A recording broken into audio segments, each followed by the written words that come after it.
3, Yes. 2, 1, go. Welcome back, everybody, to the Triad of the Force podcast, a podcast from 3 Puerto Rican friends coming together to do deep dives into Star Wars and other nerd-related media.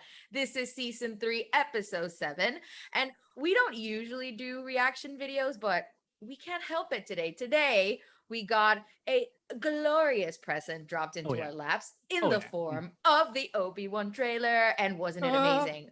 But before we get into that, we want to do a shout out that, unless you live under a rock, this past Tuesday, March the 8th, was International Women's Day. And while I disagree, I feel like women should be celebrated every fucking day of the year.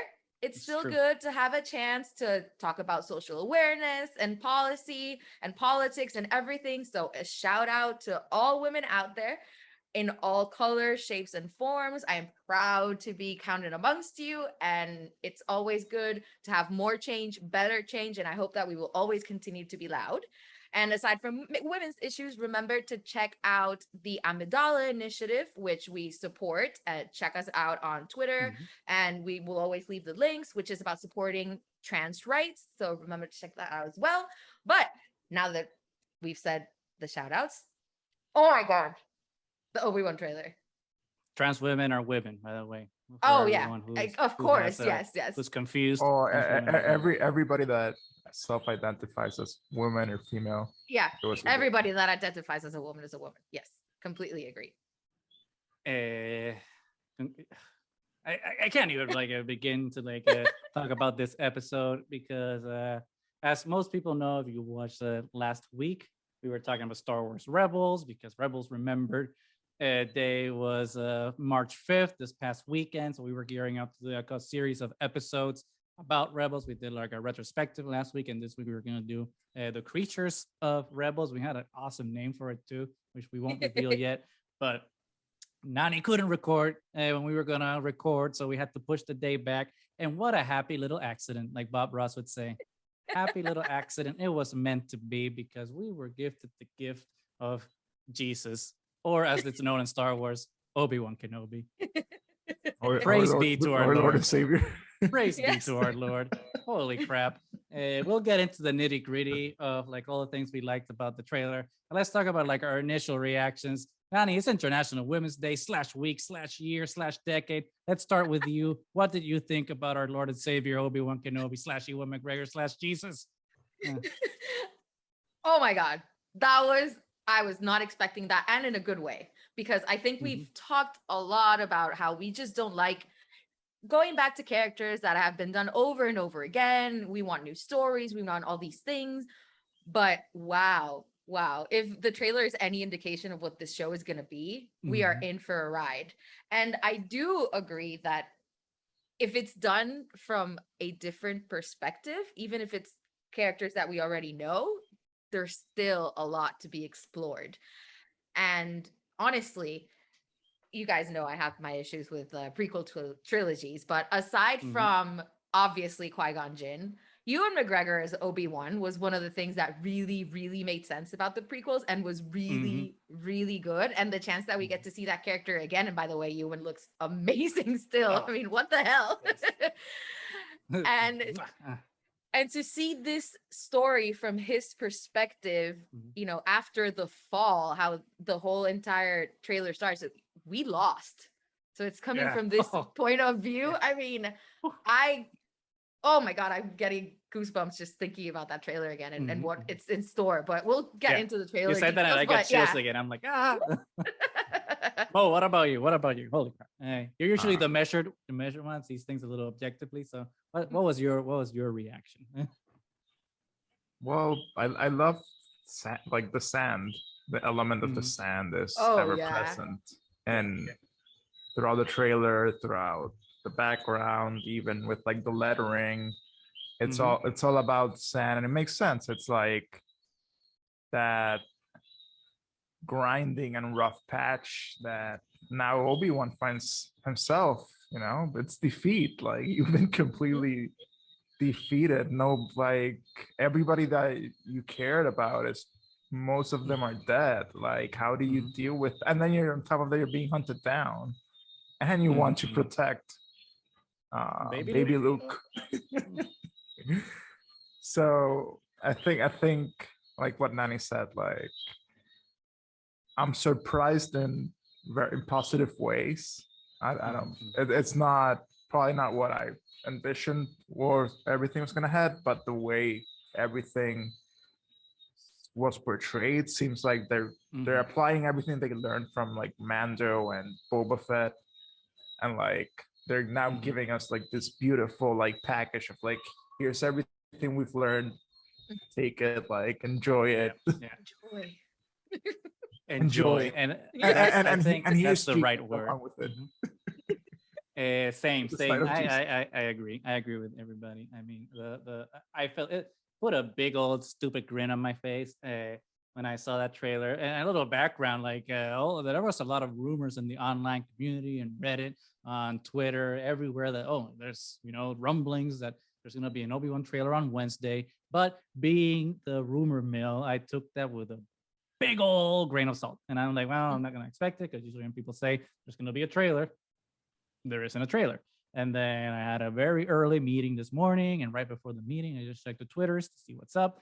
And then we got like the entertainment magazine article about Obi-Wan with a couple of pictures of the stills from the show. And I'm like, okay, this is awesome. I mean, this is more than I expected. This is amazing. This is enough to go eat. This is a majestic buffet of beautiful pictures of the beautiful Ewan McGregor. It was, it was like entertainment was like Salt Bay, just giving us a little seasoning. It was a beautiful way to start my meeting in a positive way. And then during the meeting, I was like, "Ooh, check your." I got the Peter tingles like in the back of my mind.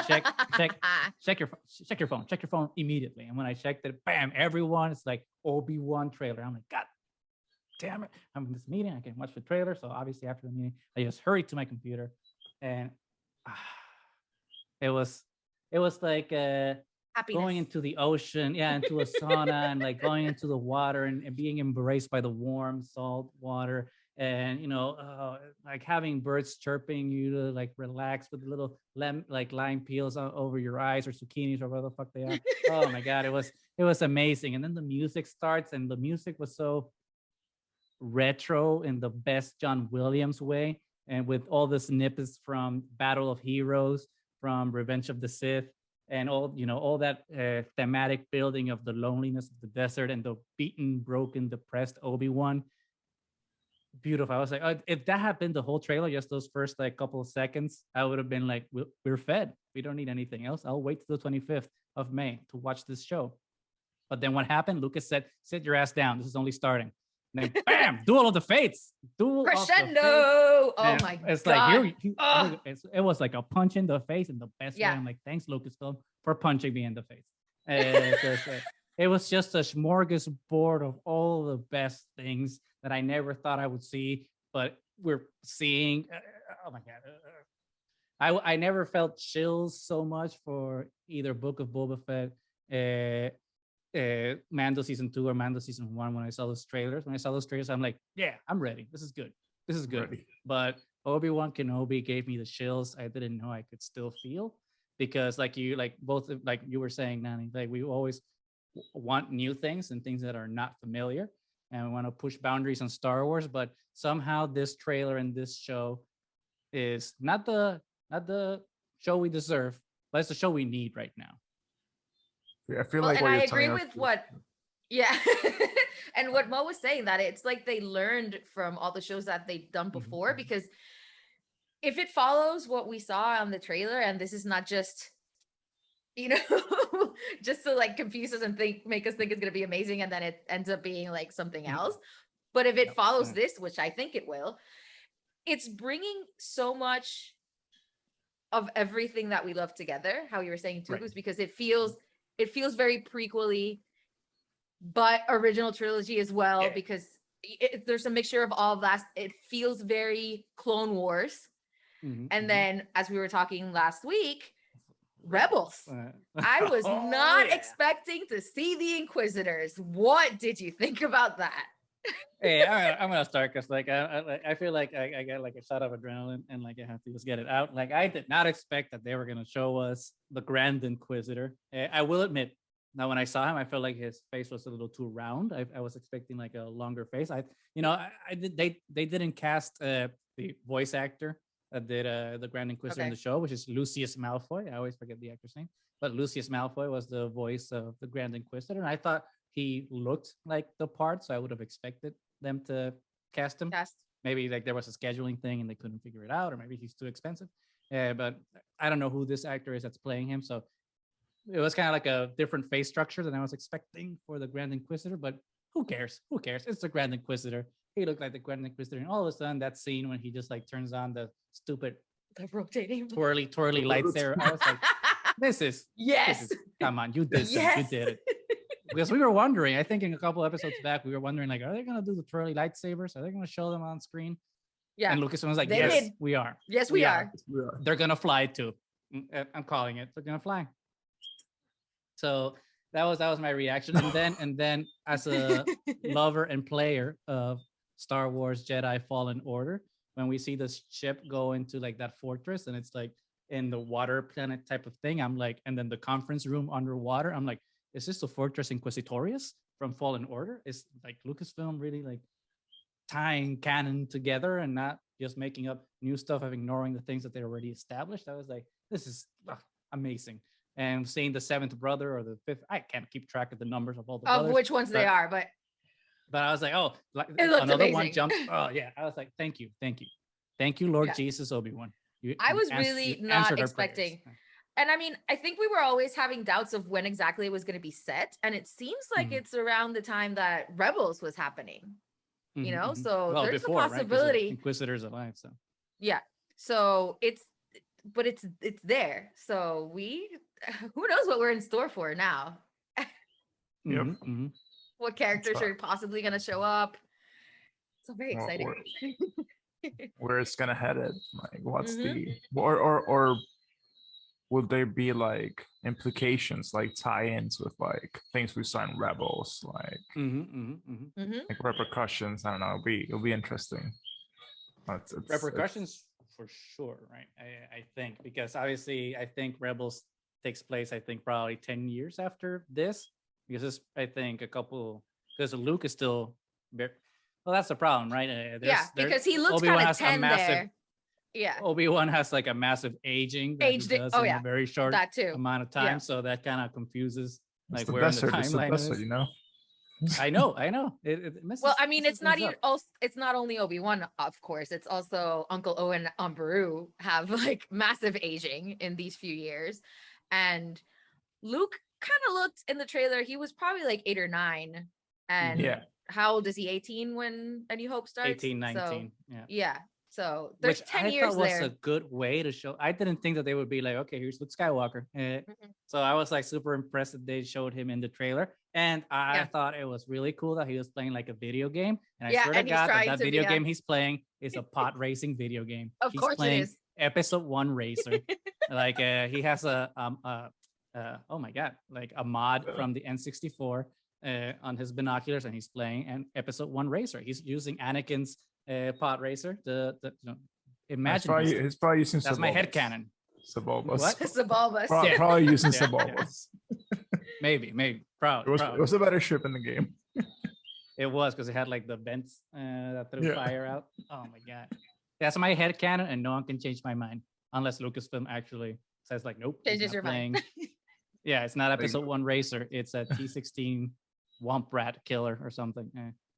Okay. It's a water moisture collection right module. It's a farming training simulation. But I thought it was really interesting too, like how they framed the not to like be the killjoy right now, like the happiness of the trailer, but I thought like the depressing parts of the first part of the trailer were really interesting in terms of like framing Obi-Wan, but also I can't help but think that Lucasfilm kind of intentionally did a couple of Jesus callbacks, because as anyone who has been on the internet and likes to look at memes, there's many a meme of people changing out like pictures of Jesus Christ in their mothers or grandmothers' homes for pictures of Obi-Wan in Attack of the Clones, and them never realizing that Jesus and Obi-Wan were mixed up. So I think they really like hammered down like that point, because he has like the Jesus look. He has, like the Jesus gowns, even though they're not white, they're brown, but whatever, it's fine. And then a scene where I think he's working as a carpenter, isn't he? It's like, it looks like he's working on wood, like on a table and stuff. And I'm like, that has to be on purpose, right? Lucasfilm, you're like hammering home that Obi-Wan Kenobi is Jesus Christ. Reaction, Nani, go. Smells. It's Obi-Wan Jesus. I would be completely okay with that. Yes. He protects. Yes. He protects. And he sacrifices too.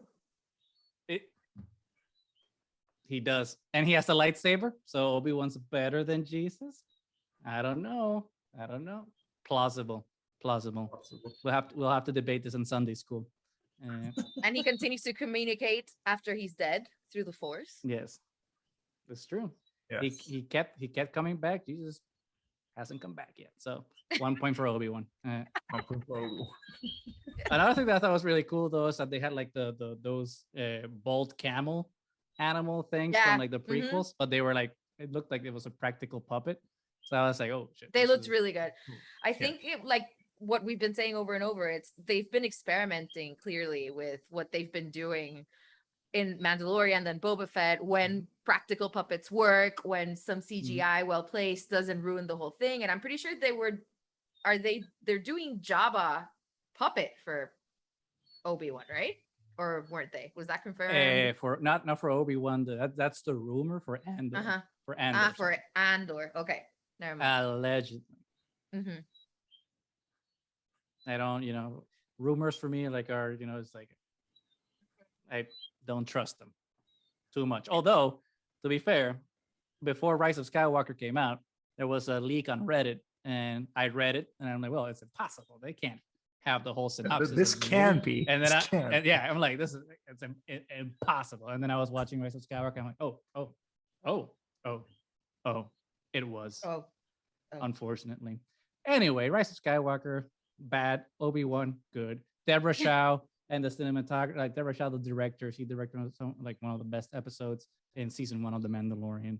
And God bless her for coming back into the Star Wars universe to do this show, because it just looks so cinematic, as if Mandalorian season 1 and 2 and Book of Boba Fett didn't look cinematic enough. Like this Obi-Wan show is just like, bam, you guys wanted Obi-Wan for the past 10 years. Here you go. We're gonna go all out. Like, it seems like some of the budget that they didn't have for Book of Boba Fett is because it was like reallocated to Obi-Wan. It's like, no, Boba, you're not traveling because you're not the star of 2022. It's Obi-Wan Kenobi. Honestly, he gets the money. It looks better than the prequel films. This is like episode 3.5. 3.5. Right? And it looks amazing. So and to have Obi-Wan be center stage after all this devastation, the desolation, but he lost his best friend, his brother. Now he has to protect his kid. He's separated from the Force basically because he has to be in complete hiding where nobody can find him. And obviously, here's hoping there's some communing with Qui-Gon, and we get some Liam Neeson in there, sprinkled in there gloriously. Please, Lord Obi-Wan, please, here. Make it happen. Hear our prayer and bless us with your mighty gift. Here's the thing. I think there was a still from, I don't know if it was also in the trailer, but there was like one of the still images from the entertainment article that showed like this big kind of blue-esque cave that Obi-Wan is living in or is staying at, or is Airbnb cave or something, who knows. But if I were to hedge some bets, I would say that in the cave is when Obi-Wan communes with Qui-Gon, because Star Wars and caves. If we stay on theme. That's what. If we stay. And the cave's already blue. What color are Force ghosts? Blue. So I would really, really, really, and I'm probably wrong about it because I'm always wrong about my theories, but I would really, really hope that we get to see Qui-Gon's lightsaber. And then like we know that Obi-Wan has it, and maybe him having the lightsaber and like thinking about the past and because maybe that's what happens in the scene. He's thinking about the promise he made to Qui-Gon and how he failed Qui-Gon by but in his mind, letting Anakin go into the dark side. And by that time, Qui-Gon's just like, hey, bro, it's fine. It's not your fault. It's not your fault.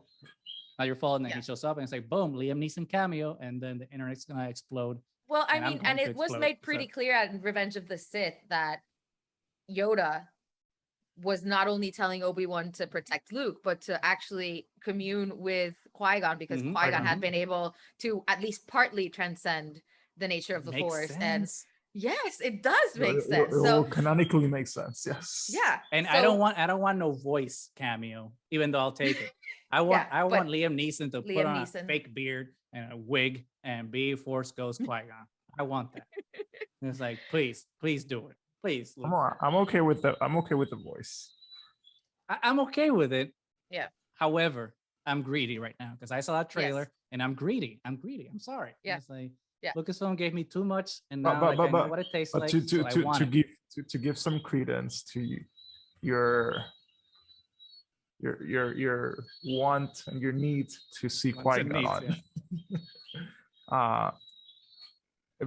I noticed that Obi-Wan's like vestments were like bluish, so it's probably like that transition of like, you know, becoming the Force that in between the light force and the what's the other force, the cosmic force. So, yeah, but that's interesting that you're saying that, because, and maybe this is me reading too much into the trailer, but we wouldn't be Star Wars fans if we didn't do that, and we wouldn't have this podcast and this episode if we didn't do that. But I was thinking something similar to that, because there's one scene where it's an overhead shot looking at something kind of exploding, and then in that explosion, like a bunch of birds are flying out, and all those birds, at least to me, they suspiciously look like the Morai that from like the daughter and the one that Ahsoka is. So I think the Morai is only one, but maybe it's the same breed, and they're like, I don't know, some way that they communicate, some hive mind connection thing. It's not the Morai, but splinter groups of the Morai. And maybe it's the daughter and Ahsoka communicating with Obi-Wan through the Force, through those birds, just kind of like like a Dumbledore thing with the Phoenix, or like the Phoenix goes to help a Gryffindor in need type of crap. I don't know. I'm going crazy because that trailer was amazing. What do you guys think about it? It would be awesome that they would do full weird and immersive and just not be afraid to explore the cosmic area of the Force and just go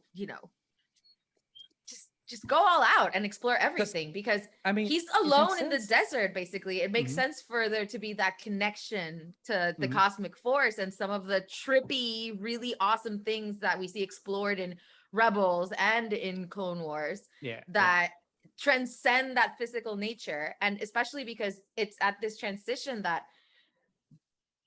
Obi-Wan he always continues to be a Jedi, but I feel that he becomes more in these years as, being the hermit and connecting with everything around him, and probably, his connection to Qui-Gon and and trying to not fail with Luke as he did with his father. And, all this pressure at the same time being hunted by the Inquisitors and trying to keep the Inquisitors' attention away from the fact that Anakin Skywalker's son is there, so it's so much going on and tying so many storylines together. So I have really high hopes. Here's hoping. And to your point, they're just in the trailer alone, they're making such a point to tie it into Rebels with all the Inquisitors and everything, that it would only make sense. They might not do it because you only have enough time, right? And, you can't diverge that much if you're telling one story.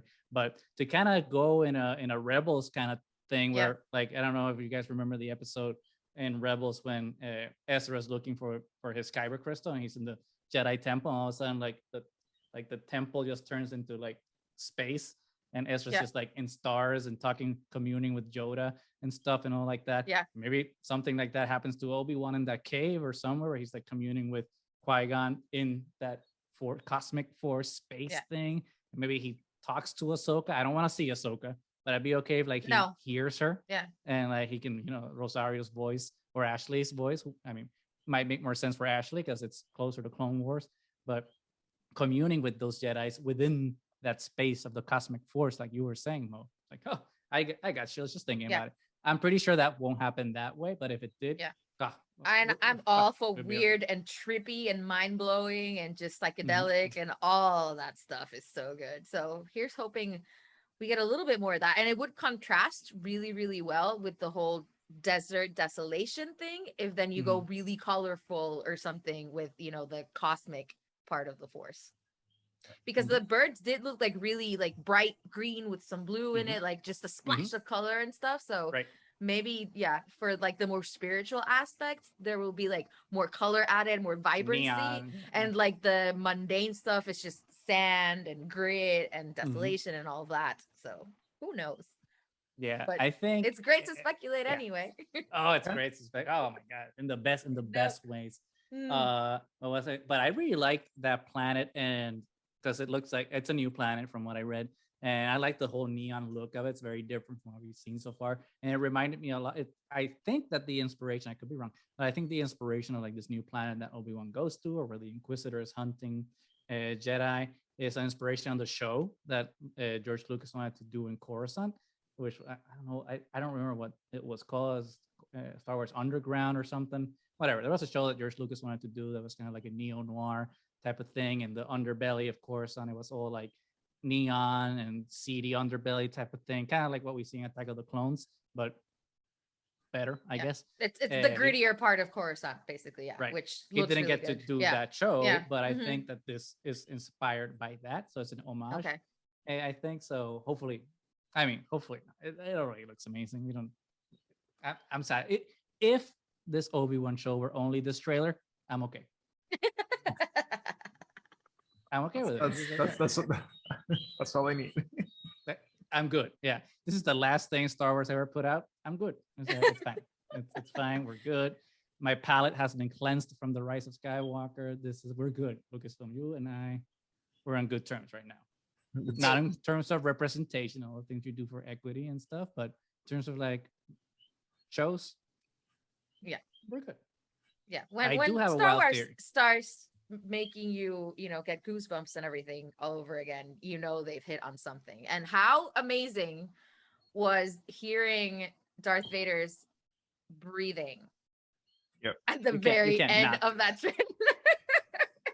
I was just like, wait, what just happened? Rewind. I rewinded it like 5 times, like, oh my God, I can't believe they did this right at the last second with, the sand dissolving the letters again. And that last line that was like saving hope or something, or hope survives. Yeah. And then you hear. It's so good. It's so good. Good. It's so good. So you think we're gonna see like a real life Vader once again? 100% guaranteed. No, I have 2 guarantees, and hopefully it doesn't come to bite me in the ass. But my 2 guarantees are that we will see obviously Darth Vader, and there will be we have that confirmed. Ewan McGregor has said as much, that there's a rematch between Obi-Wan and Vader. But I guarantee that we're gonna see a flashback with Hayden, Anakin, and Obi-Wan, Clone Wars armor. It's gonna happen. It's gonna happen. It's gonna happen. It's gonna happen. That's it. Please. If we got the Grand Inquisitor with the spinny lightsaber thing, we're gonna get a Clone Wars flashback. Come on. Yeah. We do. We need it. We need it. We need it. Could you imagine that just one show saving all 3 trilogies from their respective downfalls? And obviously it was Obi-Wan the one to do it. Right? And Obi-Wan, Jesus, because he's our Lord and Savior. Yes. Yeah, call it the one that was promised. It was never Luke. It was always Obi-Wan. It was always Obi-Wan. Always. Screw it's Anakin, not Rey Skywalker. Luke, it's Rey Kenobi. Rey Kenobi. Rey Kenobi. I always thought that theory was crap, but after seeing this trailer, yes, Rey Kenobi. Yes.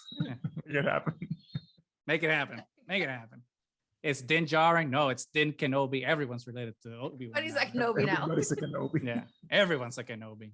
Kenobi's gonna save this franchise, even though the franchise doesn't need saving, guys. It's a joke. This franchise is fine. Everything's good. we're good. We're good. It's just a joke. But I think it's interesting though, because I would imagine that the show's gonna start with Obi-Wan in this really, terrible place of depression, PTSD, and then we can see him. It kind of reminds me of The Last Jedi in that sense, and Luke's journey through it, where he's like a defeated man, right? Who's like, everything he endeavored to do that was good is broken, and he failed, right? And he thought he restored peace in the galaxy, defeated the dark side, but then he found that darkness within the ones he loved that he thought was, not possible, and failed to address it in a way that he thought he could as a Jedi Master. And that's where Obi-Wan is right now. He lost the one he loved and failed to save them in the way that he thought he could.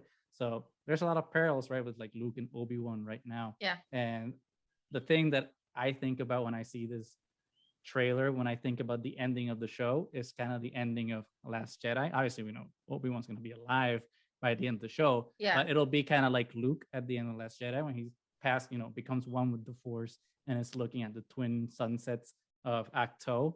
Here, I think it'll be like Obi-Wan looking at twin sunsets, and like they said in Last Jedi, he finding peace and purpose. And it's just like being in Tatooine and being like, okay, I accept this is my place. I accept the things that happened. I can't change that, but I can do something about what comes next.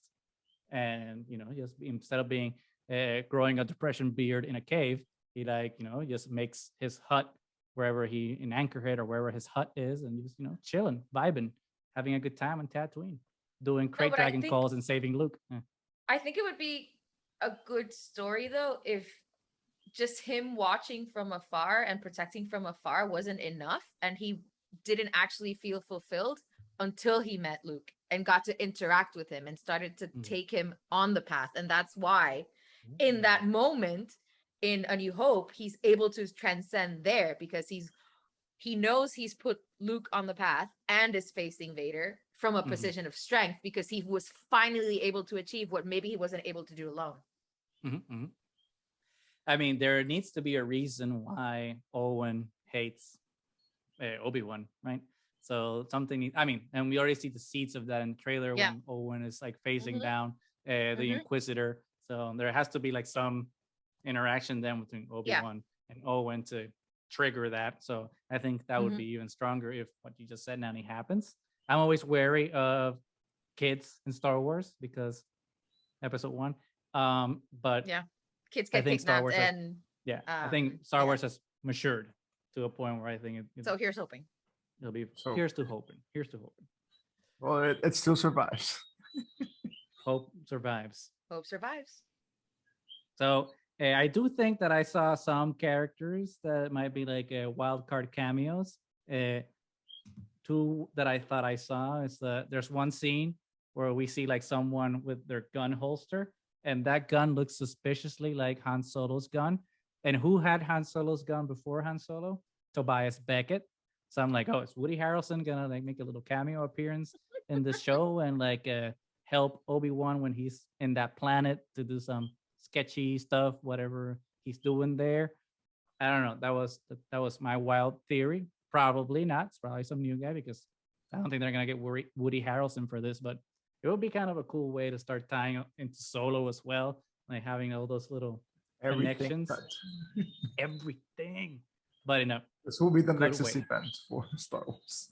This will be this is the Avengers Endgame of Star Wars.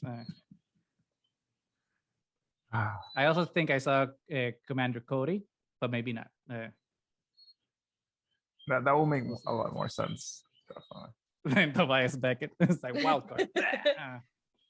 I mean, don't get me wrong. I mean, my mom sounds like a cool thing to tie in. I mean, the blaster did look eerily familiar. So, but here's the thing with weapons. Maybe it's a red herring. They make more. Of course, but it's still Star Wars, and legendary stuff is there for a reason. But I mean, it could be a red herring. You never know. But that's like saying that if it were like a movie in real life and someone whipped out an iPhone, they're like, oh, it must be that person because they have an iPhone. It's just like millions everybody of people has an iPhone. So I know it's wild, but who knows? Oh my God, this is such a crazy moment. I'm so excited. I know we don't want to keep gilding the lily, but I don't know if anyone had any like final thoughts to kind of conclude this. Some theory. I know we had some theories, but things we'd like to see that we haven't seen to kind of like start wrapping up this episode. It's International Women's Day /week/year/decade. So now I need to start with every you. fucking day. Every fucking day. So every fucking day. Obi-Wan, final thoughts, expectations, and theories. I can't wait till May. Basically, first, when it was first announced, I wasn't that excited, even though I love Obi-Wan and even though I love Ewan McGregor, because, more of the same. But man, after this trailer, I'm more excited than I was for Book of Boba, more excited than I was for The Mandalorian. It's just tying in so many of their other properties, but seems to be done in a more organic and natural way than they have before. I feel like I can't stop repeating what Mo said, that they've learned from their mistakes, I think, and from doing those forced cameos and everything and seeing what works and what doesn't work. And because this is a character like Obi-Wan, I think it's going to be really respected. So I'm hoping to see just a different side. And I really, really wanted to go into like the deep, weird, psychedelic kind of nature of the Force that we haven't really had a chance to see in the live action stuff.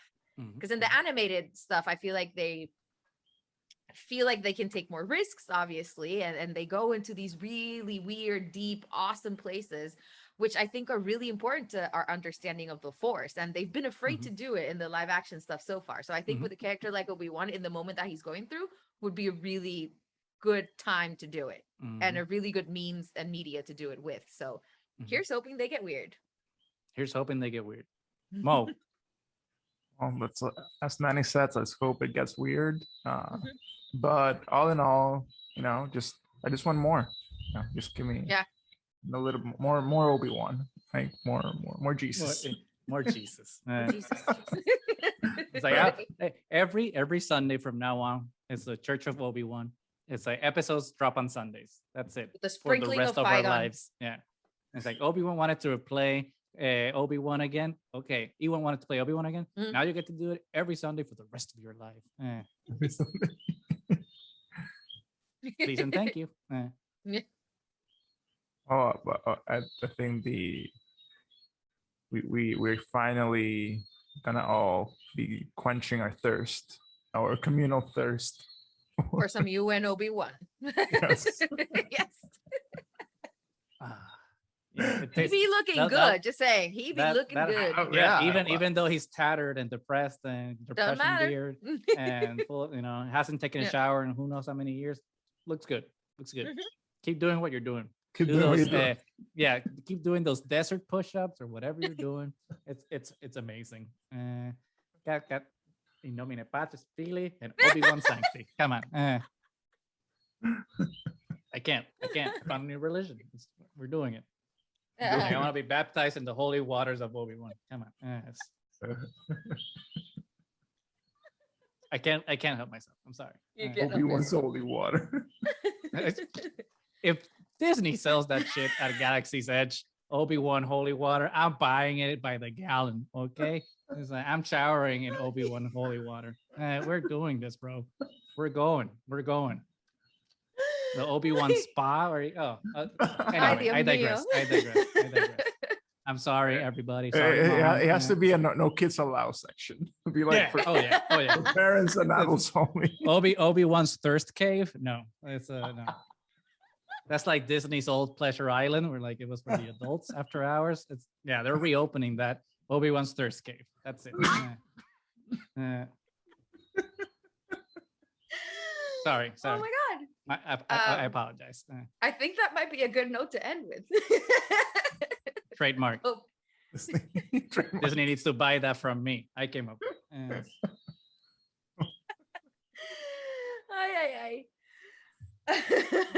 Obi thirst cave.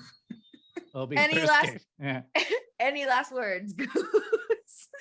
I think I said too many. That's gonna be a t-shirt. Obi's thirst cave. Writing it down.